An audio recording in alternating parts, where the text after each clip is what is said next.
So it is pretty much 5 past 5, so we might just get started. If that's all right with you. Yeah, for sure. All right, easy.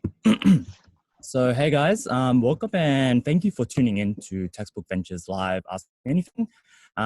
If this is your first time hearing of us, we're pretty much a student-run organization focused on introducing students to the world of startups and entrepreneurship. My name is Brian and I'm part of the Textbook Ventures events team. And we definitely have an event for you guys tonight.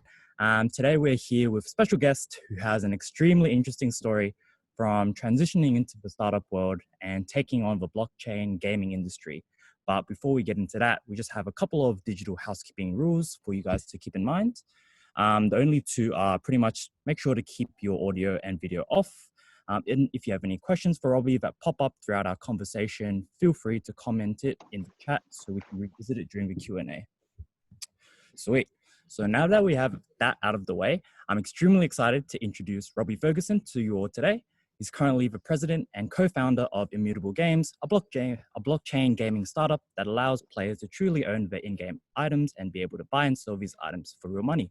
And as a fellow gamer and video game enthusiast myself, who has sadly and almost guiltily spent an unbelievable amount on in-game purchases when I'm just getting pixels, this idea struck me as pretty much ingenious, and I wish that it hadn't been pursued sooner. We'll be focusing on Robbie's journey that brought him to where he is now, current plans for Immutable Gaming going forward, as well as some questions at the end for Robbie to reflect on the epic journey he's been through. And we'll save the last 20 minutes for a Q&A for any burning questions you guys may have. With that, I'll hand it over to Robbie to introduce himself. Yeah, sure. Thanks, Brian.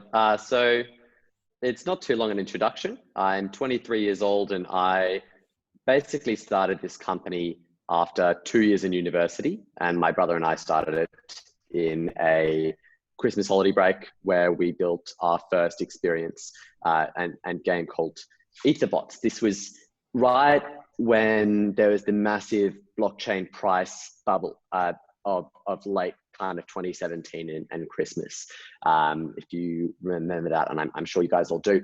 And we released that, and that was quite well received. It made about $1 million US in 2 weeks, and we essentially knew from there that this was a really interesting application of blockchain, probably the first real application of blockchain other than payments, which was simply an extension of the native value proposition of blockchain, which is just ownership, right?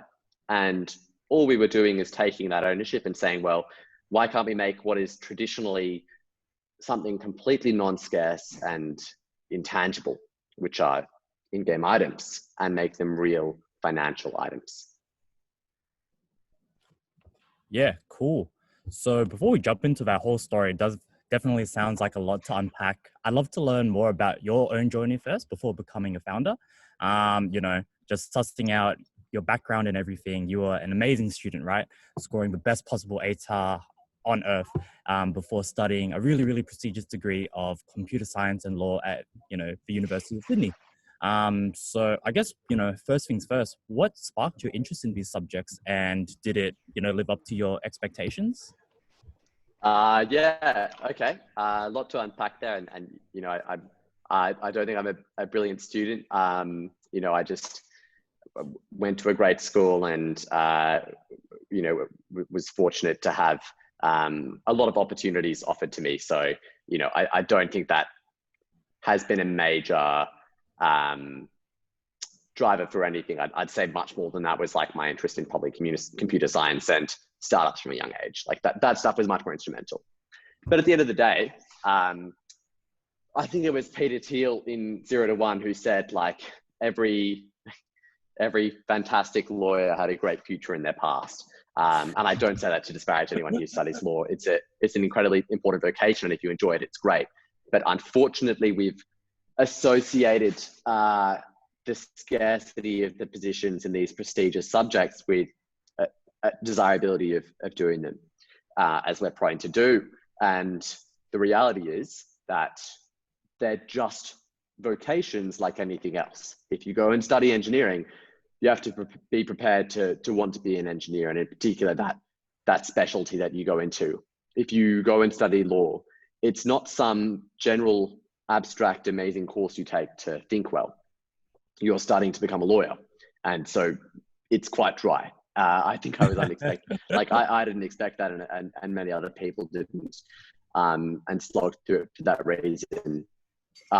In distinction, I greatly enjoyed computer science. I think it was much more up my alley, and part of what drove me there was I took a gap year after school and I went over to the States for 3 months. I did a coding boot camp, and basically from there was programming quite a bit and building various things. And so that was what led my motivations there. I think I originally wanted to do arts law. I definitely have nothing against university either. Like I wouldn't have just dropped out unless it was clearly the only option I had.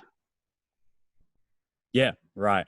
So just as a side note, do you reckon that you kind of fell into the trap of, students assuming that, a lot of the time they get this really good mark, right, in the HSC, and they automatically think like, oh, what's the most prestigious degree that I can sort of undertake? Did you ever have those sorts of thoughts when you were applying or, sussing out your options? Yeah, I mean, I think I had wanted to do law even before that, from like year 11. But the very fact that I wanted to do it in the first place was, I'm sure, a product of how we've culturally elevated a few of these different degrees, law, medicine, there's a bunch of them, and they're all just, at the end of the day, a totally different job.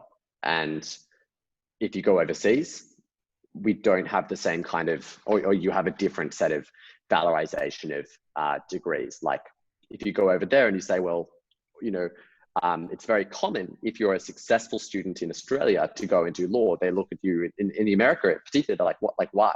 Like that's not an equivalent thing over there, especially for undergrad. So yeah. Yeah, cool. And just going off the back of that, you being a fresh into uni sort of student, what did you really see yourself doing, as a full-time job, as a graduate, that kind of thing?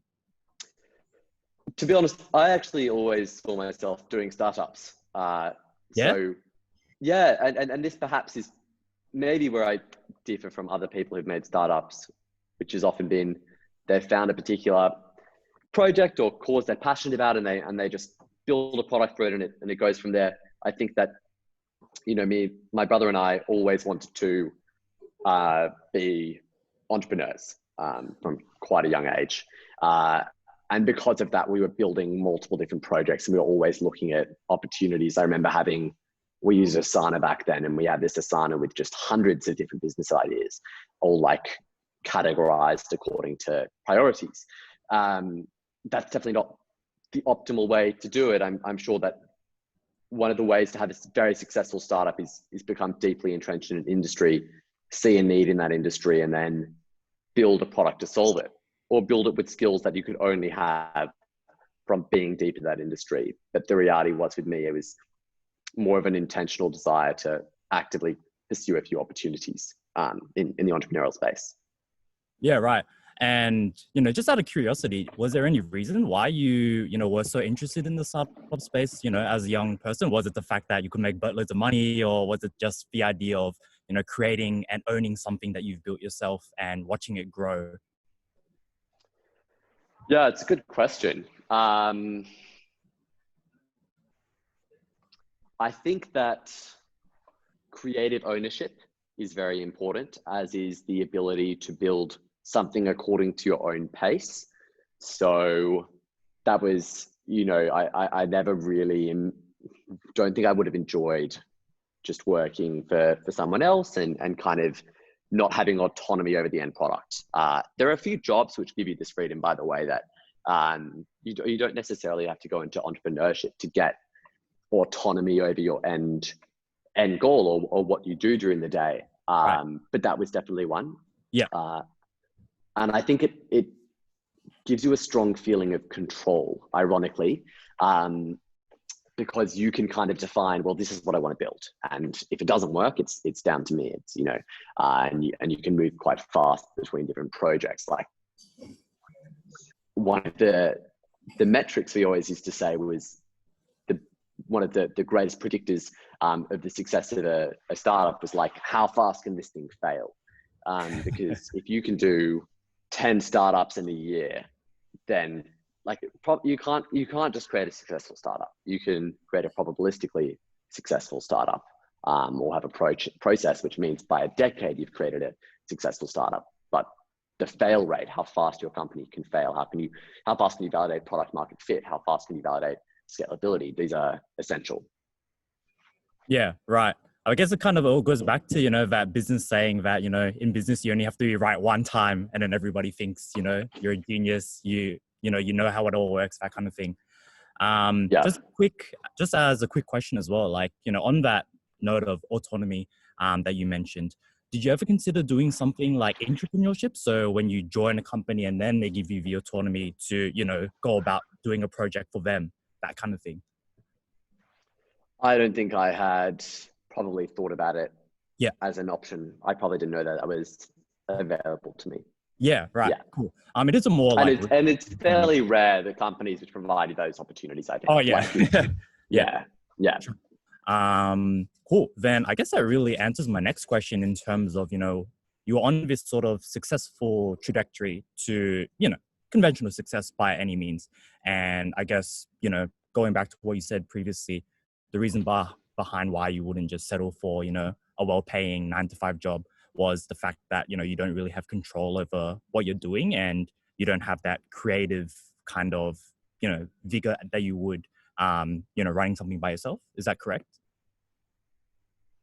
Yeah. And I also think that you don't get to choose on like what you work on. So, I like working on things which are interesting and fun. What we're working on right now, I think is probably one of the coolest companies you could work on. I'm kind of like able to choose on what I want to work within that even. So yeah, I feel quite fortunate. Yeah, awesome. And just before we move on to, the actual story behind Immutable and how that came to rise, you mentioned before that, you're working on a bunch of a bunch of projects, right? When you were a kid, because you just loved, creating things and working on things that might have some value to society. Were they all across, different fields? Was it all related to gaming? Or... Yeah, there are a couple of different ones. My brother, who's my co-founder and is a bit older, about five years older, had actually created probably 4 or 5 failed startups or startups of various success before this one. Wow. So, a lot more than me, just due to the age. And I joined in a few and the main ones were probably, we actually sold hoverboards during the kind of hoverboard craze. So just like a basic kind of e-commerce company. Yeah. Wow. And one of the things we always loved was basically like brand and product and, how can you, a lot of people talk about how can you charge less for something and create an effective, company through that. But often the easier solution, if you're a younger entrepreneur, is how can you create more value and therefore charge more? Because it gives you bigger margins and means you don't have to be operationally as optimal in order to stay afloat. That was often what we saw. I think, at the heart of what we were trying to do was software. Like the fixed cost of building software means it's very easy that if you find product market fit for you to be able to scale. As much as it's given flack due to the hyper investment paradigm of the past few years and companies like SoftBank having massive venture funds and seeing that money go nowhere, the fact that you can have a company with completely fixed costs and future cash flows with incredible margins means that you can, like, venture capital makes sense. That's why you have venture capital, is like, it costs a lot to start up in the beginning, but the payoff might be big down the road. And that's why investors diversify and model this risk out. It's not like they're blind to that. But that's a tangent. Going back was, we had started a company that actually tried to enable self-wagering on League of Legends matches, and then broadening it out to games. So, similar digital entertainment and trying to deepen the connection that consumers can have with that.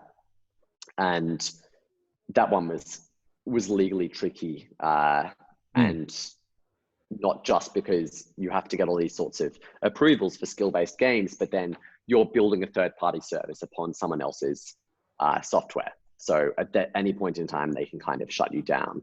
Yeah, right. Yeah, so there are a few things. Yeah, nice. But out of curiosity, did your law degree help in any way? Or No, no. no. James knows much more than me. Maybe he knows some stuff, but to be honest, I know very little in the way of law. Yeah. Fair enough. Cool. So I guess, we're probably going to move on to now, why probably everyone is here, just to find out the humble beginnings of what soon to become an amazing company. So my understanding of how this all came to be was you were on your summer break at uni. I'm not really sure when, but probably, early in your uni days. And like you said before, you were building the first ever blockchain-based game, Etherbots, right? And something that I found interesting was while you were doing this, you were also interning at KPMG, one of the big accounting firms. And you were actually developing a cryptocurrency audit and capital gains tax service on cryptocurrency there as well, right? Which you eventually sold to a large company. I forgot what the name was, but they licensed that to Independent Reserve. Yeah. Right. Yeah, that's the one.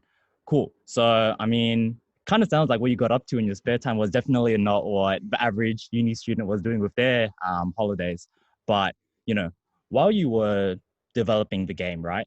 And like what you said, you found a lot of success with it. You end up selling it for $1 million, and that's in USD as well. So after that small venture, did you ever have this kind of light bulb moment where you're like, wow, this software can really change and revolutionize the gaming industry by applying it to, not just only to Etherbots, but just to, any mainstream game out there?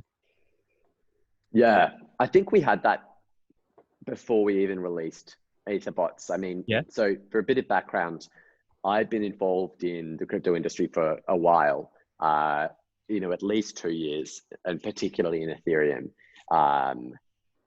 And I have my own investing horror stories. I didn't make any kind of huge sums of money, but James and I, my co-founder, were fundamentally interested in Ethereum and what kind of decentralized applications could be built on this. So we had been looking into the space, and we saw CryptoKitties, which was the first, I suppose, game that came out that leveraged blockchain technology, and we said to each other, well, like, this is clearly the first real application of blockchain outside of payments. This is what is going to matter.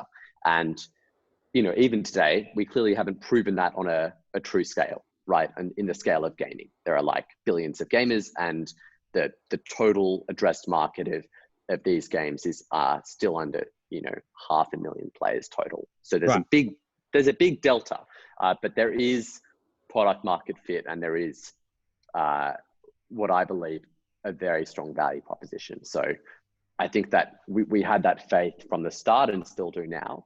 And we've built a bit of traction along the way. Yeah. Did that answer the question? I kind of forgotten what it was. No.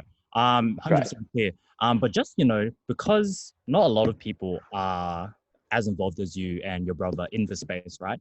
Do you mind just giving a quick rundown of, how you sort of leverage this blockchain technology and apply it to, the games that you've developed, like Gods Unchained, for example? Yeah, of course. So what we do is actually really simple, which is we make the items in video games tradable for real money. We have numerous advantages beyond that. But at the end of the day, if you can't say what your company's value is in a sentence, then you probably don't know your company's value. And you'll also never be able to reach an end consumer. It's particularly like in any B2C startup, you need to be able to, the more mental calories your customer has to use in order to understand what you do, the more friction.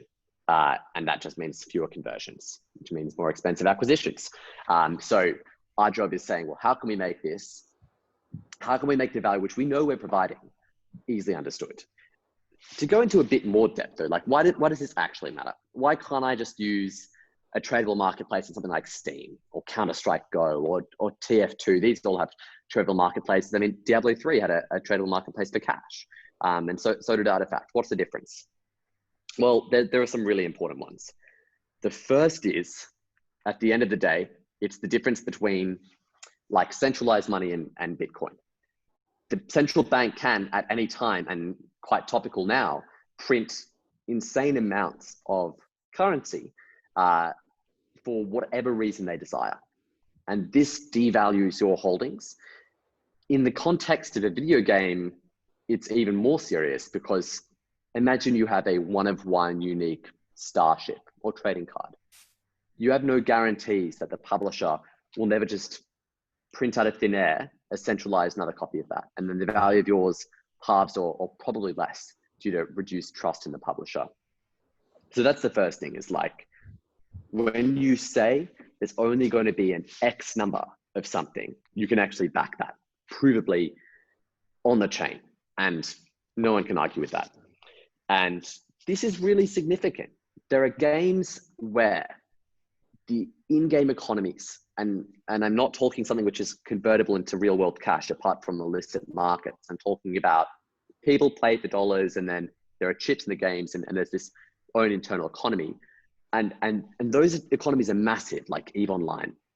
And in fact, in EVE Online, the players are so concerned about having transparency over what the publishers do, the centralized database of items and economies, that they send a delegation of 4 people to the studios every year to have a look at their designs and the economic releases over the next year. So they're literally sending a physical delegation internationally to the company's headquarters. So that's how much it matters, and that's how absurd the current solutions would be to try and provide some level of trust or transparency.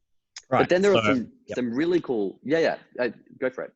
No, I was just going to say, so I guess that's, the main big concern you're touching upon is the fact that, like what you said, as a central bank can do, these game publishers can literally just duplicate, these insanely rare items, which devalues them in value, right, over time. Absolutely. Yeah. And then of course you have the fundamental question, which is most items aren't tradable at all. So the question I always say is, how much would you pay for a house if you could never sell that house? Of course, there's some like base fixed utility value, but you're not going to have a marketplace where terraces in Sydney are going for $1 million. There's just no way someone's going to spend that much money on an asset they can't sell.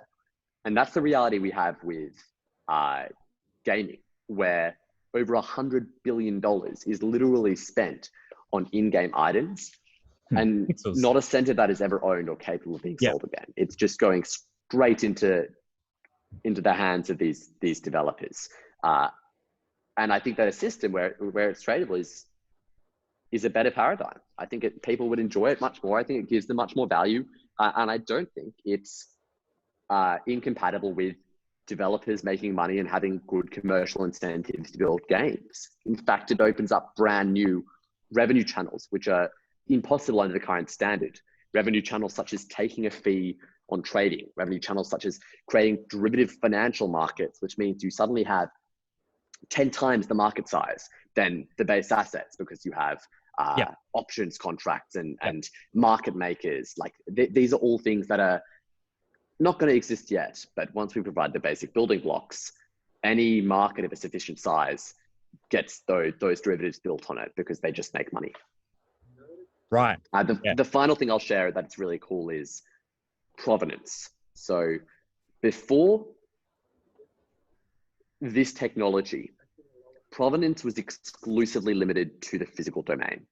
And provenance basically means you knowing an item is unique. So, this cup is distinguishable from every other cup that is identically made because I know where this one is in space. I can track this object, right? And if a famous person, touched this cup, drank out of this cup, I could say that famous person drank out of this cup. And the real world commercial implications of this are quite obvious. When you sign an item from a famous person, especially if that famous person is dead or doesn't sign that items often, the value of that item instantly increases. When you have Muhammad Ali knock out George Foreman in the final round with a pair of boxing gloves. Those pair of boxing gloves have a value of more than 7 figures. And for the first time ever, we can take that and we can apply it to digital items. You can have the skin Ninja used to win a tournament, and it can provably be that digital asset. And he can have signed it, and you can trade that around, and you can have a clip of him succeeding with it attached to it. That is only possible when you have our technology, when you have the technology of the blockchain creating an actual asset attached to whatever that is. Yeah, because then they could just trace back the history of that item on the ledger, right? Precisely. Yeah. Okay, cool. So, I mean, it sounds like, when you sort of discovered this technology, it was a pretty like mind-blowing, like, damn, this can be scaled to enormous proportions, right? Well, not scaled initially. That's one of the big problems, but yes, exactly. Oh, okay. Right, because of like all the fixed costs. Insofar as blockchain scalability. Right. Just Ethereum not being able to support many transactions right now, which we're working on. But I can speak about that later. Yeah. Okay. Cool. So getting back to the story, right? So you gained some traction, right, with EtherBots and being able to sell it for an insane amount. So at what point did you decide to work on this full time and finally make that decision of dropping out of uni? Was there a critical point, or was it more of like a culmination of events that made you make that decision? No, it was quite quick. I probably didn't need much of an excuse, to be honest. It was like 3 weeks after we started work. So really? Yeah, I mean, it was unique because we had the revenue. It would be a different decision otherwise, but I think we started working on Christmas Day, 2017, and within a month we knew how much it was making, and then it was very clear to just not go back. So that was quite easy. Yeah. Wow. Awesome. And this was just from EtherBots, right, at the time? Yeah. Yeah. Right. So, I guess to a lot of parents, right, it's a very big decision that when the child makes the decision to, drop out of uni and everything. And I'm sure they must have been proud of, you and your brother for achieving everything that you've done over your academic sort of careers. So they've been pretty supportive. Yeah. Supportive? Yeah. I mean, it was not I don't even think I had a conversation with them. Wow. That wasn't they wouldn't have been pushing me in any particular way. Yeah. Oh, right. As long as you, right. Wow. That's really good. Awesome. Then was there any sort of early decisions you made in building Immutable that made you extremely uncertain of, how that now was instrumental to the product that you have today? Yeah, this is a good question. It's probably a tough question. Yes. And there are also decisions we made which we had to reverse. Right. Of course. And the only thing we didn't make is fatal flaws, because otherwise we wouldn't be here, right? So you can make as many serious errors as you like. You can just never make a fatal error, I suppose.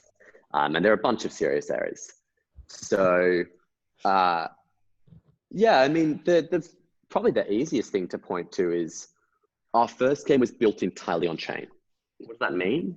It means that every single time you wanted to play anything to do with the game, you were performing a transaction that interacted with logic on the Ethereum network. This meant it was very costly, but more importantly, it wasn't much of a game because I'm not sure how much, people following along know about the intricacies of what you can put into a smart contract, but it's not much. And to put a game like tic-tac-toe is possible, but to embed functionality of something much harder is simply impossible, right? And so we did our best, and we created a really interesting experience that was fully on chain, which had some nice benefits, like it's fully decentralized. People can trust the game logic will always 100% work that way. But then I think we realized that A, it wasn't possible to build the logic fully decentralized, but B, that if you're really looking at how to get the most value out of this, blockchain should be used as a database and as a provider of authenticity in terms of item verification, trading, provenance, all that jazz, but it shouldn't actually run the game logic itself. It's not really what it's designed for, I suppose. And so, Gods Unchained, our trading card game, just uses it for item storage. The game logic is not embedded onto the blockchain. Right. It would A, be technically impossible, and B, if we wanted to do it, we would have had to build a different game. And one of the critical choices we could have done is actually try and build Gods Unchained fully on chain with a very experimental piece of software that hadn't really been invented yet, that our CTO thought he could invent, and he potentially could have, but in the end, alternative people who tried to figure that out, state channels, haven't even been able to figure it out to this day. So like, had we done that, that would have been a bad choice. So I'm happy we did what we did. And there were constant decisions like that. I probably can't go into even 10% of them. I mean, it was, decision after decision after decision, each one incredibly high significance. I think we were, for the first year of the company, pulling on average 100-hour weeks. It was not particularly sustainable or pleasant. Yeah, right. So just to quickly clarify, what you were talking about, right, in terms of making games fully unchained. So Yeah. I think with the example that you drew to like tic-tac-toe, right, a very like simple sort of game with very simple mechanics versus something like Call of Duty or something where there's a lot of like in-game mechanics that interact with like a bunch of other different things. So I guess what you originally tried to do was try to make it so that not only, the trading aspect of in-game items was on the blockchain, but as well as, a record of all those in-game, interactions and mechanics. Is that what you were talking Exactly about? right. Yeah. Right. Okay. Yeah. And essentially, if I tried to, dumb it down a little bit, would you say that that mistake was just trying to overachieve in terms of leveraging the blockchain technology, and applying it to, your games? That's a good question. Potentially. Yes. I think we didn't realize the limitations that the network would have on trying to put something on chain like that. No one really did, I suppose. This is new stuff. People hadn't really built applications on Ethereum until halfway through 2017 that had any mainstream usage at all. It was not as if we were building a game in Unity, a game in Unreal, or hell, building a website on tech stack that has been used by hundreds of millions of people and has reached commercial kind of scale. This is like when the web first came out, and there are all sorts of issues, not just with like application building tools, but with the very protocol itself, and people who are building, the very software you're using are saying, well, should we do X, Y, or Z? So like, it's basically the Wild West. Yeah, cool. Full of experimentation. So now I want to talk about more in terms of bringing, expanding the company and growing it, right? So I saw that, you guys recently raised about $15 million from, I think, Naspers, was it? And Galaxy Digital. Yeah. Right. Yeah. Huge congratulations on that. And, just Thank for you. our aspiring student founders, could you give us a bit of an insight into, what your fundraising experience looked like? Yeah, absolutely. And in general, I might try for the rest of this to steer away from the technicals, because it might be a bit more universally interesting for me to speak about more of the fundamental stuff. So I mean, we've been through fundraising twice. We had a seed round as well in May of 2018, which was just over 2 Aussie, and that closed very quickly. So the interesting thing was it didn't close quickly in Australia. It closed quickly when we went to the States. And I think there are very different venture capital markets in Australia versus the US. So my first advice would be, if you want to raise anything serious, go to the US. And I think it was a change in tempo that was almost farcical. We had tried to raise for maybe 6 weeks in Australia, and we went over to the US and we had finished the round from scratch within 4 days. So yeah, quite a stark difference. Then the second fundraising process took longer, and it was much more involved in terms of raising a seed round is quite easy in terms of what you have to do contractually. You generally use like a safe instrument, which is a vetted instrument to be fair to both investors and founders. It's pretty simple, and at the end of the day, they're betting on you as the entrepreneur and maybe a little bit of product traction, but the most important thing is like your vision for the company. You know, Series A, they're much more interested in, okay, well, what's the company traction? Do you have any major flaws in your team that you're setting up? And, you know, they're doing much more due diligence. So it took a lot longer. And, you know, we had to stand up for certain things and that we wanted out of negotiations, but ultimately ended up with a really awesome outcome. Yeah, I think that the advice I would give is persistence. When you email someone, if they don't respond, just email them again, and then email them again, and then email them again, and then don't stop emailing until they say no, because people don't respond because they don't want to. They don't respond because they're too busy. So you've got to I think you've got to learn to put aside the modesty you might in normal interactions whenever you want to succeed in business, and really just go after something. The next thing is like, it'll basically take up the majority of your time and efforts from the product. So be sure you want to do it and put aside a good deal of time. To be honest, a lot of the advice that I can give can be found in books. That's where I've learned everything. So the number one I would recommend for this is there's an ebook, just a Google Doc almost, called The Great CEO Within. It'll have some useful stuff if you're just starting out, and also very useful stuff if you're just slightly along the curve of building something. Yeah, right. And just before we move on, I wanted to touch quickly on, you know, that idea of, you know, Aussie VCs versus the US industry. Do you think that the difference in the time taken to raise funds was, I guess, the receptibility of your idea to those investors? Like, was it the fact that they didn't really, I don't know, maybe the US just in general was a bit more like, you know, tech savvy in the way that they understand how the blockchain works and everything versus Australia? No. Yeah, it's a great question. No, we spoke to some people in Australia and they got the idea.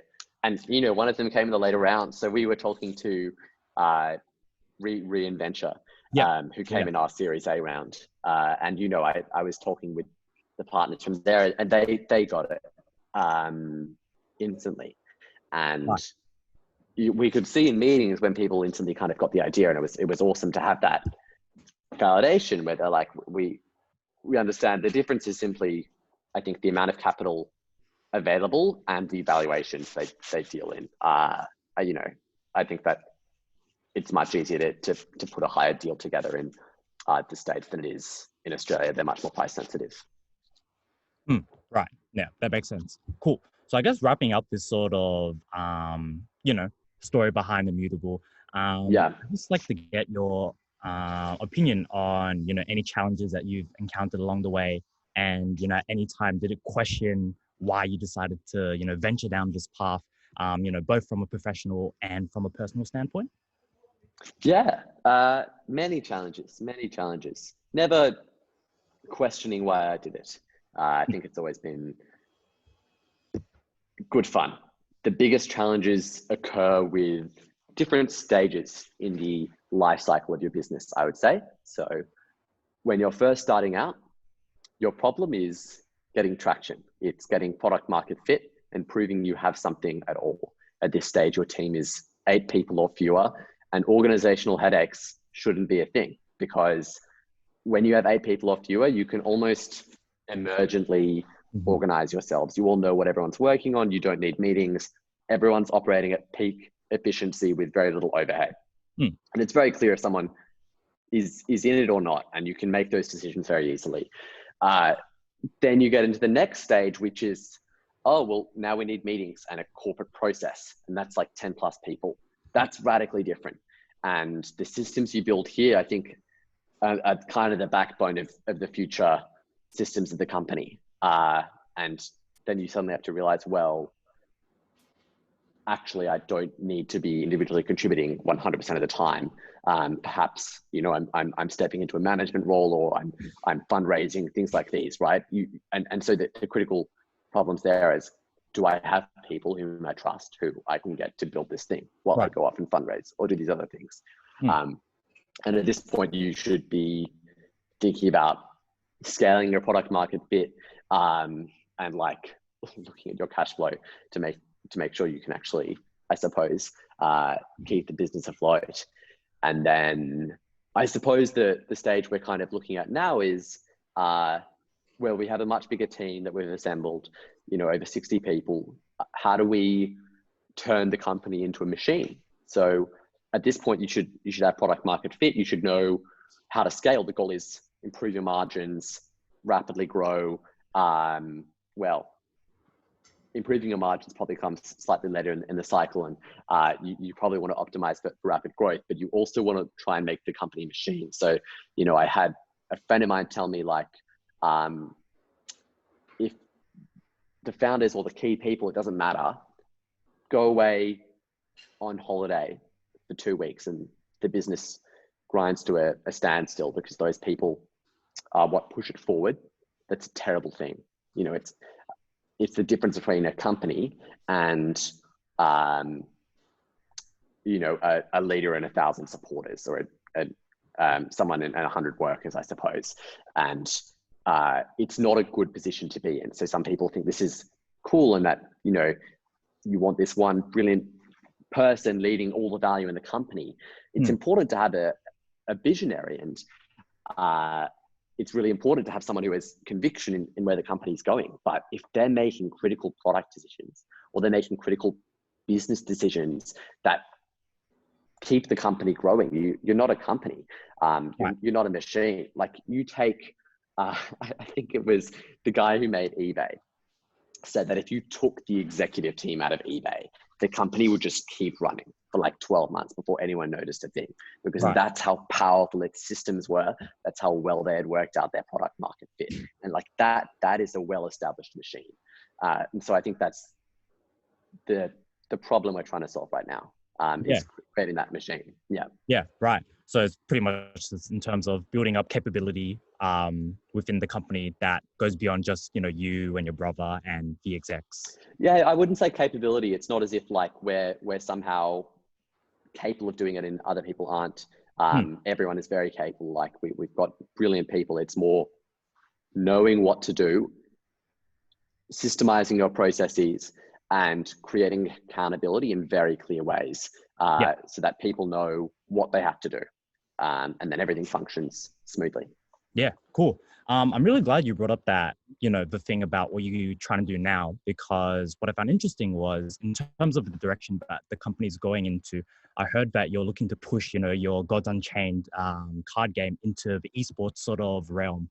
Could you talk a little bit more about that?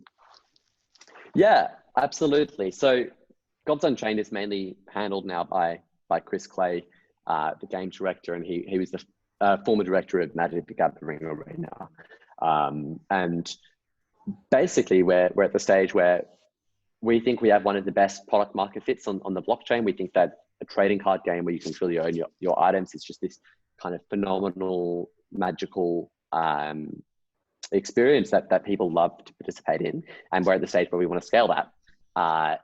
Few critical blockers, namely technological scaling, but we're working on that. We'll have a solution now September, which brings the amount of transactions we can perform with items per day on Ethereum from 300,000 a day to 300 million. But beyond that, one of the things that drives, I suppose, a real community and interest in a card game is esports potentials. And like to that end, exactly. And so we've decided to put on a tournament. I'm not sure how this world will be with COVID, and whether or not it will be in person. But we've committed, I think, $540,000 US to that. And so it's very exciting. Insane. Yeah. Cool. Just because I want to open up the floor to, any burning absolutely. Has. Last question from me is, in an alternate reality, right? What would have you done if Immutable hadn't panned out the way that you thought it would? And, are there sort of other ideas that you've come across that, you wouldn't mind pursuing if you weren't working on Immutable full time? Yeah, absolutely. I would have done another company for sure. I don't know if it would have been successful, but that was what I wanted to do. There are many ideas. I think that if you're wanting to be an entrepreneur, the most reliable path to having a successful company is probably taking the rocket approach and importing a successful startup from overseas into Australia. So one of the nice things about living in Australia that, there's not many in terms of the entrepreneurial space, but one of the nice ones is we don't have companies starting here early. They don't rapidly expand here because it doesn't make sense for them to do so. So, there are a lot of companies that have just cloned startups from overseas and done them in Australia and been very successful, either just built up that company or been acquired by the overseas competitors when they get big enough to want to move into Australia. It's famously what the Sando brothers do. Right. So, yeah, I would recommend that. Yeah. No, cool. Thanks so much. I think, yep. So people are just putting on their questions. Yeah, maybe we can just start with David's question. Yeah, what were some of the earliest entrepreneurial endeavors and what were the biggest takeaways from these? Yeah, just my earliest entrepreneurial endeavors. So back to the projects, right? When you were a kid? Yeah, I don't think I had any stories of me doing like anything crazy entrepreneurial when I was like, 12 and selling something at school. I think it was I was 17 when I did the hoverboard thing, I believe. There was a bunch of learnings from that, which were interesting, which was like brand is very important, I suppose. So we were just drop shipping these in. And so that was basically all we had to do, like to differentiate was brand and customer service. And then the next was, you're vulnerable to things that you don't think you are. So in the end, that company failed just because we were shut down by the US government, who stopped like the customs of any hoverboards, right? So our orders were taking more than 12 weeks to get shipped because they were taking so long for verification. We got chargebacks from PayPal or whatever, and we ended up basically it was a wash, and we had to end the whole thing. The next one I'll give is really valuable. So when we were doing like betting on League of Legends, we had this massive wait list of 20,000 people, or what we considered then to be massive, that all wanted to join this startup, this service, and we hadn't yet released it. And I think that the fear of launching something suboptimal to these 20,000 people, we viewed that as like potential energy, which we didn't want to waste. We wanted to have this cracking launch when we'd got the software all perfect. And I think that fear of launching was the biggest thing that held us back. And in retrospect, I would always say, just move faster, move more urgently, just do more, even if it's crappier, because that way you'll have a faster iteration and cycle time. Right. Yeah. No, that makes sense. Awesome. And from Harry, we have a bunch of questions here. So I guess we'll start off the first one. How were you able to find demand for Gods Unchained in a market dominated by Hearthstone? Yeah, so there are trading card game competitors to Hearthstone. The revenue is dominated by Hearthstone, but not so much beyond, I think, the 60% mark. I mean, MTG makes a bunch of money. There are some other successful card games, Gwent, Area. Certainly Hearthstone is the most accessible and dominant one, and kind of Blizzard owns that space, right? But intrinsically, there is demand for competitors, because Hearthstone is a mass appealing game, and in being a mass appealing game, very much does not appeal to 20% of the audience, which is still a tremendous number of players who find the game not suiting their needs, right? Too casual, not interesting enough, not having enough depth, too money grabbing. But then perhaps the more interesting answer is, we were able to find demand for Gods Unchained because of the market domination of Hearthstone, which is, we're presenting a pretty similar product to Hearthstone and Magic the Gathering, where, we're just doing another trading card game. Especially back in the day. Now we have phenomenal designers creating innovative things that we were never capable of thinking up from a game design perspective. I'm not a game designer, but back then our whole value proposition is we are Hearthstone, we are Magic the Gathering, but you can earn your cards. You are no longer getting effed by the industry. And that's one of the strongest things you can say, is you can say, we know you love X, but we're going to give you X, but so much more. And so it was just kind of, we're not trying to differentiate on the gameplay as the core of the company, right?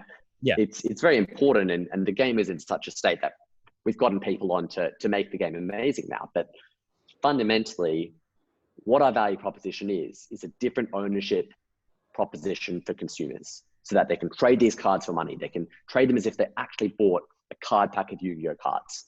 And so, perhaps that's the more interesting answer. Yeah. In a sense, you already knew that there's a proven product or game that people love to play. So you kind of just like piggybacked off that and then just added the value proposition on top of being able to have those games actually tradable and being able to earn something from it. Yeah. Yeah. Cool. Second question from Harry is, do you see any potential in utilizing authenticity of blockchains for highly sensitive transactions other than traditional financial purposes? Yes, I do. And I probably couldn't speak to specifics without, being asked about those specifics, but, very much so. I think there's some interesting projects that have come out of Australia. And we had Power Ledger. It's hard to know what necessarily will take off out of those, but I think that supply chain management is very, very valuable. And there's a lot of supply chain fraud where blockchain simply makes economic sense to implement. There are some other interesting applications, healthcare and things like that. I tend to try and focus on gaming, and ultimately what I try and do is try and hide the word blockchain at all, because I know the functionality is there and it's valuable. But if I have to tell an end user that it's valuable because it's using blockchain, it's not valuable. They have to be able to appreciate the value just by the experience, right? When you go onto a website, when you go into Facebook and you see HTTPS and the green lock up the top left, Facebook isn't telling you, this technology is valuable because it's encrypted and everything, right? Like you know that the green lock means that people can't read your messages who are like spying on your network. And so I think that if you have to reveal the technological basis of how things works, it's not as if it's not as if Amazon, the marketplace, it tells you the AWS clusters that they rely on to make your experience fast. Right. Cool. And just finally from Harry, so on the fundraising topic, any recommendations in terms of locations for the US? I probably couldn't advise on locations. San Francisco, you can't beat it. And New York was our other lead. So that's definitely heating up. It's more, where do you have to go to meet people? You don't need to be based anywhere, I would say, to fundraise. And in fact, the fact we're in Australia was seen as attractive to some people because we don't pay incredibly marked up rates for engineers. And who knows for how long that trend will last with some of the changes that have been going on. Yep. Sweet. Question from Stanford. So what does your company's runway look like for the next 12 months in Australia and globally? And he just said not only in terms of financing, but new games, expansions in general. Yeah, I mean, we're obviously in a good position with the recent fundraise. I won't go any more specific than that. In terms of business expansion, it's quite simple, which is ultimately we want to be the Steam of blockchain gaming or open gaming, whatever this new paradigm of gaming is, and facilitating item trades, enabling game developers to implement our software in their games. But getting to a point where it's plug and play is a lot of technological development, and no one is there yet. It's probably 24 months away. While we build up to that, we want to be partnering or releasing a few new titles to prove why this technology is an effective value add to games.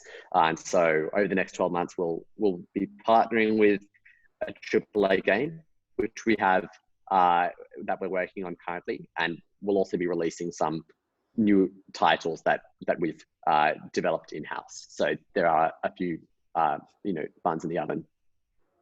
Yeah, cool. So I guess the end goal really is just to have, these portfolio of games that, like all these different game developers just leverage your software to build and just be able to see it. Yeah, the end goal is definitely operating as a platform. I think we want to have some clear experiences which show that performance value in the meantime, and of course consolidate Gods Unchained and try and make that the biggest trading card game in the world.